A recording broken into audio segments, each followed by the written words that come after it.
मेरा नेचर ऐसा है कि मैं अगर किसी से 2 मिनट बात करती हूँ तो मेरे दोस्त जल्दी बन जाते हैं। बिना टीम के आप कहीं पे पहुँच नहीं पाते हो। हाँ, आपको पोडियम पे अकेला एथलीट ज़रूर दिखता है, बट उसके पीछे बहुत लोग होते हैं। अगर आपका एम ही इतना बड़ा है तो ऐसे छोटी छोटी चीज़ें भी लाइफ में आएंगी, वो भी आपको सर्वाइव करना पड़ेगा। तभी तो मज़ा है ज़िंदगी का, आप तभी तो स्टोरी सुना पाओगे आगे। एट द एंड आपको ये समझ आता है कि आपसे ज़्यादा आपको कोई नहीं जानता है। तो अगर आप उस कॉन्फिडेंस को लेके चलोगे तो एक आपका पर्सनैलिटी अलग से निखर के आएगा।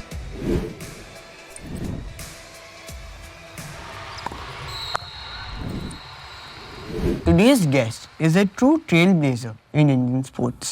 Born with deformities in both hands and raised in rural Haryana, she turned every obstacle into fuel. She's a 5-time national champion, a bronze medalist at the Asian Para Games, and the first taekwondo athlete in India to qualify for the Paralympics. Currently ranked world number 4 in her category, she's not just winning medals, she's changing mindsets.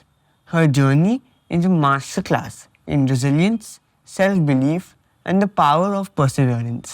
अनुना जी, आप आए, बहुत अच्छा लगा। Thank you आनंद। तो शुरू करें? हाँ जी।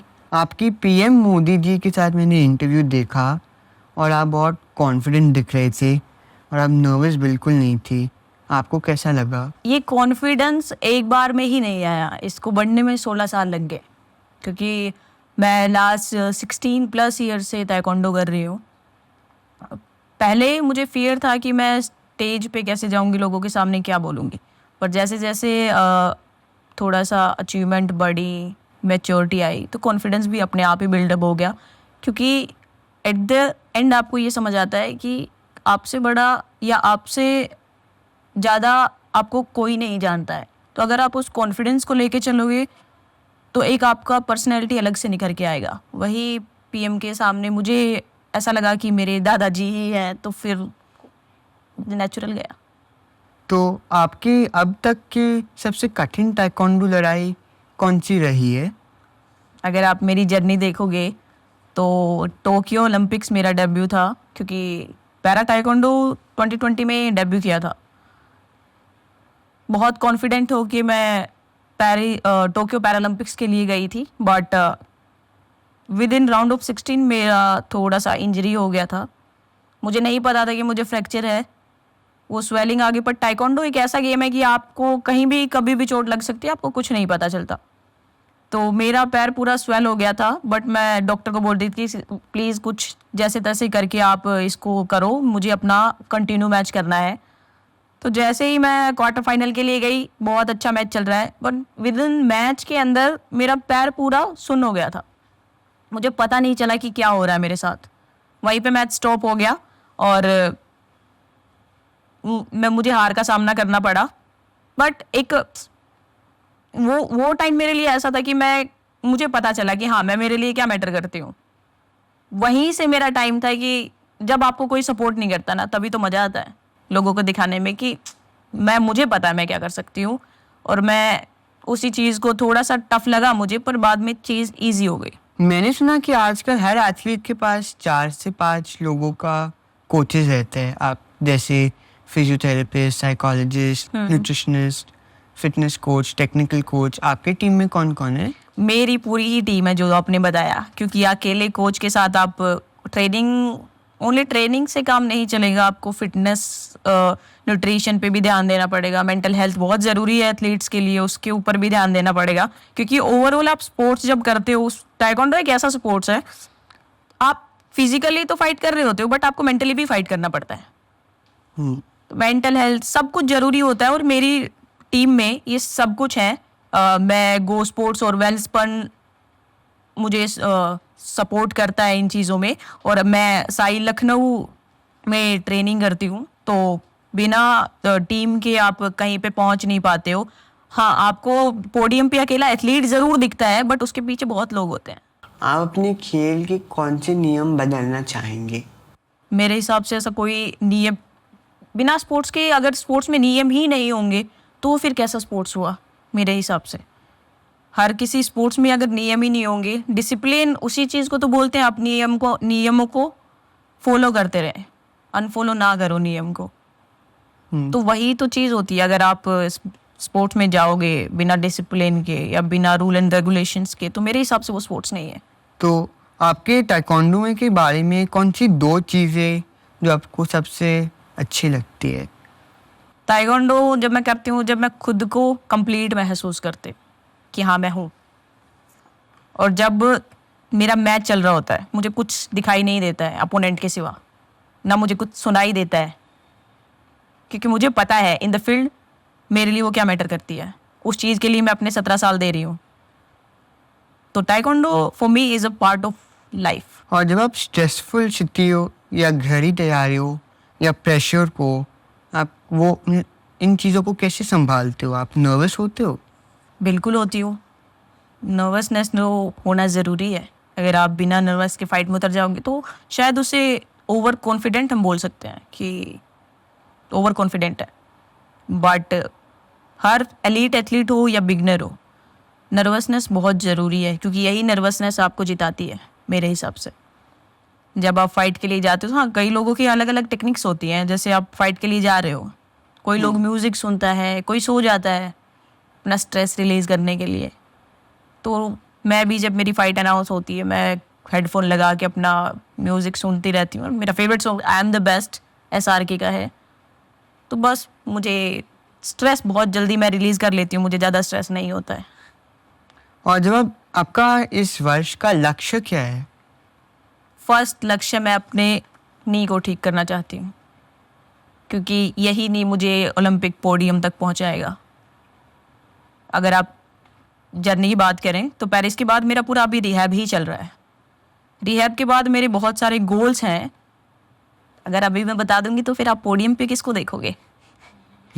तो जब मैं आपको पोडियम पे दिखूंगी धीरे धीरे स्टेप बाय स्टेप, तो आपको पता चल जाएगा कि हाँ अरुणा क्या बोल रही थी। और आपके यात्री में आप कोई दोस्त बनाए? मेरे मेनली कंपटीशन में जो ओपोनेंट होते हैं वो सारे ही मेरे दोस्त हैं। मेरा नेचर ऐसा है कि मैं अगर किसी से 2 मिनट बात करती हूँ तो मेरे दोस्त जल्दी बन जाते हैं। और ऑन द फील्ड हम बहुत अच्छे अपोनेंट्स होते हैं, आउट ऑफ द फील्ड हम बहुत अच्छे दोस्त होते हैं। तो दोस्त, लाइफ में दोस्त भी बनाना चाहिए। बिना दोस्तों के लाइफ बोरिंग हो जाती है। अगर आप खुद अकेले ही रहते हो, ठीक है सही, सब ठीक है, एग्री करती हूँ। बट लाइफ अगर में 2 या 1 कोई ऐसा दोस्त है जो आपको समझ सके, क्योंकि आप हर बात घर पे नहीं बता सकते हो। आप ये भी सोचते हो अगर घर पे बताएंगे तो मम्मी पापा टेंस हो जाएंगे, तो कोई ऐसा भी हो आपके पास जो आपकी बातें सुने। तो आई एम ब्लेस्ड कि मेरे पास भी मेरी एक बहुत अच्छी दोस्त है। आप टोक्यो 2020 में इंजरी होने के बावजूद लड़े और अंत में आपको हटना पड़ा। उस अनुभव ने आपको क्या सिखाया?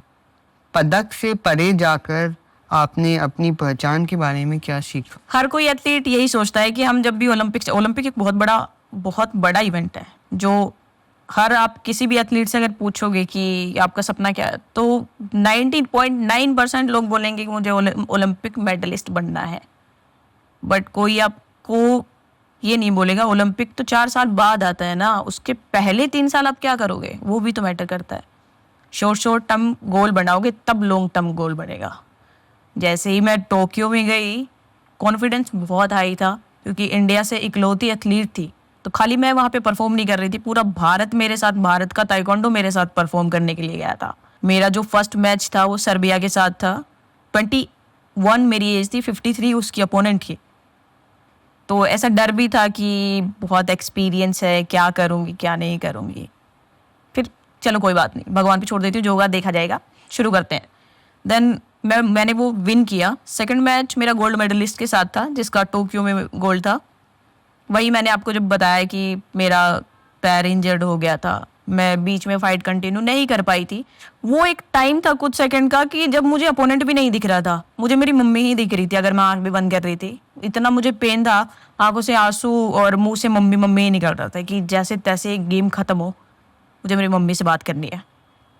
तो लाइफ में स्ट्रगल आप अगर बोलोगे ना, स्ट्रगल के लिए मैंने उतना स्ट्रगल नहीं किया, क्योंकि भगवान ने मुझे बहुत कुछ चीज़ें दी हैं। स्ट्रगल आप उसको बोलते हो, आपको रोटी नहीं होती खाने को, या आप बहुत मतलब कुछ करने लायक ही नहीं हो, मेरे हिसाब से वो स्ट्रगल होता है। अगर आपको दो टाइम की रोटी मिल रही है आपका फैमिली का सपोर्ट है, तो आप स्ट्रगल नहीं, उस चीज़ को ब्लेस्ड समझो कि चीज़ें सही चल रही हैं। हाँ, आप अपनी स्टोरी के लिए बता सकते हो कि मैंने इतना स्ट्रगल किया, नहीं नहीं, अगर आपका एम ही इतना बड़ा है तो ऐसे छोटी छोटी चीज़ें भी लाइफ में आएंगी, वो भी आपको सरवाइव करना पड़ेगा। और रही टोक्यो की बात, टोक्यो ने मुझे कमज़ोर नहीं किया है, टोक्यो ने मुझे बनाया है, क्योंकि टोक्यो के बाद मैं एशियन गेम्स में फर्स्ट मेडलिस्ट थी जो भारत के लिए 23 साल बाद एशियन गेम्स में मेडल लेके आई हूँ।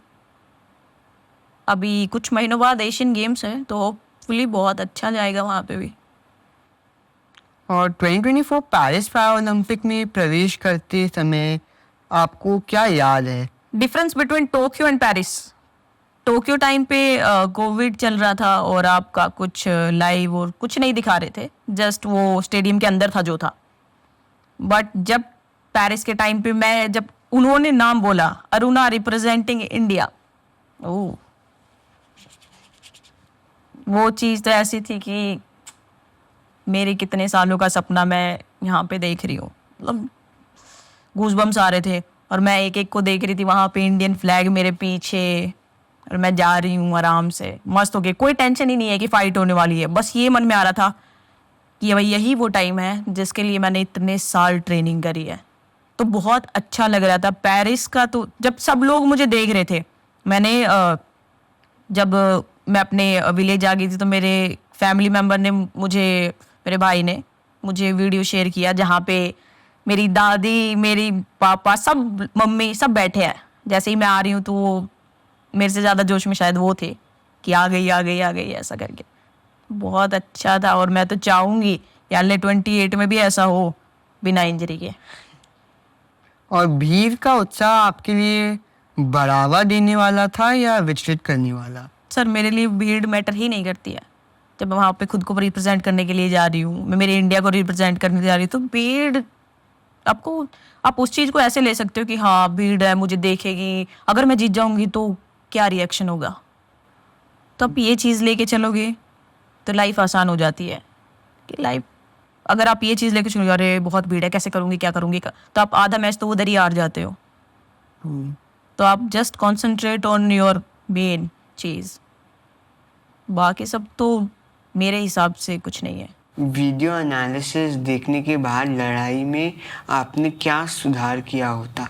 वीडियो एनालिसिस एक मार्शल आर्ट या कोई भी गेम में बहुत बड़ा कि हम बोल सकते हैं कि बहुत बड़ा हमारे पास पॉइंट होता है कि हम अपोनेंट की कमियों को जान सकते हैं कि अगर उसका ये उस टेक्निक में कम है तो हमारा उस चीज़ में क्या स्ट्रॉन्ग है। मैंने और मेरे कोच ने उस चीज़ पे बहुत वर्क किया कि मैम देखो इसका ये चीज़ चल रहा है तो मुझे क्या करना चाहिए। हमने उसी हिसाब से ट्रेनिंग ली। मैं आपको बताऊं, जब मैं पेरिस एशियन गेम्स के लिए जा रही थी तो मेरी ये फिंगर पूरी टूट गई थी। मैं जैसे ही पंच लेके जा रही थी तो बीच में एक किक उठाई, वो मेरा हो गया। तब भी मेरे को ऐसा नहीं हुआ था कि अरे ये तो क्या होगा, अब कैसे खेलूंगी। इंजरी आपको रोक नहीं सकती आपकी, जब आपका गोल क्लियर होता है। और वीडियो एनालिसिस बहुत बहुत बड़ा रोल प्ले करता है आपकी स्पोर्ट्स फील्ड में। अगर आप ध्यान से उस चीज़ को देखो तो अपोनेंट का पूरा टेक्निक ही पता चल जाता है। आपने हरियाणा या भारत के किसी अन्य लड़की को प्रेरित किया? एक उदाहरण दे सकते हैं आप? एक पहल नाम की लड़की है, वो 7 या 8 ईयर्स की होगी। वो पूरा मेरे जैसा लुक कॉपी करती है, पूरा। मुझे याद है वो चीज़ अभी भी। मेरे पास मैसेज आया है कि दीदी मेरे स्कूल में फैंसी ड्रेस कंपटीशन है और मैं आपका रोल प्ले कर रही हूँ, तो मुझे क्या करना चाहिए। तो जब उसने खुद की फ़ोटो मुझे भेजी तो पूरा सेम हेयर कट, पूरा ड्रेसिंग सेंस, और वैसे ही खड़ी है। मैं कह रही ये क्या है। तब मुझे ऐसा लगा कि लाइफ में कुछ अचीव कर रही हूँ। और ऐसे बहुत सारी लड़कियों के मैसेज आते हैं मुझे कि मैं आपको देखकर मोटिवेट हो रही हूँ, मुझे लाइफ में आगे भी बहुत कुछ करना है। तो बहुत अच्छा लगता है कि कहाँ से शुरू किया था आपने और कहाँ पहुँच गए हो। आपको मिली सबसे अच्छी सलाह क्या है और कौन दी? आज के टाइम पे डिस्ट्रैक्शन बहुत है, कोई अपने गोल्स को लेके क्लियर है ही नहीं कि क्या करना है। अगर आप मुझसे 5 साल पहले पूछते तो मेरा यही ड्रीम था कि मुझे भारत की पहली एथलीट बनना है जिसके ओलंपिक्स पैरालंपिक में मेडल हो, या आप मुझसे स्कूल टाइम में ये चीज़ पूछते तो मेरा एक ही गोल है कि मुझे भारत की पहली महिला खिलाड़ी बनना है जो पैरालंपिक्स और ओलंपिक्स में भारत के लिए पहला मेडल लेके आए। एंड मुझे पता है मैं लेके आऊँगी, टाइम लग सकता है बट लेके आऊँगी, क्योंकि वो चीज़ मुझे पता है मैं क्या कर सकती हूँ। बट मैं जब बस आई लखनऊ में न्यू गई, तो जब वहाँ पे जूनियर सीनियर्स बैठते हैं तो उनको ये हुआ कि अरे ओलंपियन आ गई, ओलंपियन आई है, तो हम क्या बात करें। बट मैं कभी भी ऐसा बिहेव करती नहीं हूँ, क्योंकि मुझे भी पता है कि मैं भी आप में से एक ही थी एक टाइम पे, तो मुझे अच्छा लगता है सबसे बात करना। किसी ने भी मुझसे गोल्स के बारे में बात नहीं करी, बाकी सब बात करी पर गोल्स के बारे में बात ही नहीं करी। एक्चुअली जो मैं जानना चाहती थी सबसे कि भाई क्या गोल है तुम्हारा, सब पूरे संसार की बातें उठा के लेके आ, दीदी वो दीदी ऐसा, दीदी ऐसा, दीदी ऐसा, बट मेन चीज़ क्या है वो क्लियर ही नहीं है। कोई सोचता है मेरे नेशनल में ही मेडल आ जाए मैं खुश हो जाऊंगी, कोई ओलंपिक से भी करने के बाद भी ऐसे होता है अरे नहीं हुआ। यही मेंटेलिटी आपको आगे लेके जाती है अगर आप क्लियर रहोगे अपने गोल्स के लिए। और आप कुछ भी देखो, जिंदगी में अगर एक दिन बुरा जाता है ना तो पूरी जिंदगी बुरी नहीं होती है। आपको सरवाइव करने के लिए अगर आपको गोल बहुत बड़े हैं तो आपको छोटी छोटी चीज़ें तो सहन करनी ही पड़ेगी, तभी तो मज़ा है ज़िंदगी का। आप तभी तो स्टोरी सुना पाओगे आगे कि मैंने तो ऐसे ऐसे किया था, ऐसे ऐसे किया था। बट मैंने ये नहीं बोलूँगी कि मैं ट्यूबलाइट के नीचे बैठ के पढ़ाई करती थी, नहीं। जो मेरी स्टोरी है अगर मैं उसे बताऊँ तो लोग इंस्पायर हों कि वाह 2 बार टूटने के बाद भी ओलंपिक्स पोडियम पर फिनिश किया तो कैसा लगेगा। ये चीज़ अब ऐसा कोई भी दिन नहीं होता मैं अपने गोल के बारे में नहीं सोचती हूँ, हार्डली ही ऐसा दिन गया होगा। और आज के युवा या आम आदमी पैरा एथलीट्स के समर्थन में क्या कर सकते हैं आप? अभी इंडिया में अगर हम देखें तो पैरा एथलीट्स को सपोर्ट कर रहे हैं पर उतना नहीं जितना ओलंपिक मेडलिस्ट या ओलंपियंस को करते हैं। दोनों में बहुत फ़र्क है। अगर आप कैश अवार्ड की बात करो दोनों का सेम है, उसके खाली कैश से तो ज़िंदगी नहीं जी जाएगी ना, कुछ जॉब भी तो दोनों को बराबर ही देनी पड़ेगी। अगर कोई आपके सामने पैरा एथलीट बैठा है, कोई आपके सामने ओलंपियन बैठा है, तो अगर 5 लोग आ रहे हैं तो वो उनको नहीं देखेंगे, वो उसको देखेंगे अरे ओलंपियन चाहती हूँ, फोटो खिंचवाती हूँ। बल्कि इवन उनकी भी सेम अचीवमेंट है लोगों की। अभी ठीक है गवर्नमेंट हमें सपोर्ट कर रही है, पहले से बहुत ज़्यादा सपोर्ट कर रही है। प्राइम मिनिस्टर, हमने उनको एक नाम दिया था परम मित्र, जब बात हुई थी। वो पैरा एथलीट्स को पैरा एथलीट्स नहीं देखते हैं, वो हमें उनके दोस्त समझते हैं। और उनके साथ जब हम बात करते हैं तो आपने जब फर्स्ट क्वेश्चन में कॉन्फिडेंस की बात करी, तो वो कॉन्फिडेंस ऐसे ही नहीं आता। वो जब आपके साथ प्राइम मिनिस्टर ऐसे बात करेगा जैसे घर का फैमिली मेम्बर है, तो कॉन्फिडेंस तो अपने आप ही आएगा। आने के लिए थैंक यू मानान, thank you so much. And that brings us to the end of an incredible conversation with the unstoppable Aruna Tanwar. Whether you're a young dreamer, an aspiring athlete, or someone just trying to find your own fight, I hope today's episode gave you the courage to show up, stand tall, and keep going, no matter the odds. If Aruna can kick through barriers, so can you. Until next time, keep fighting your good fight.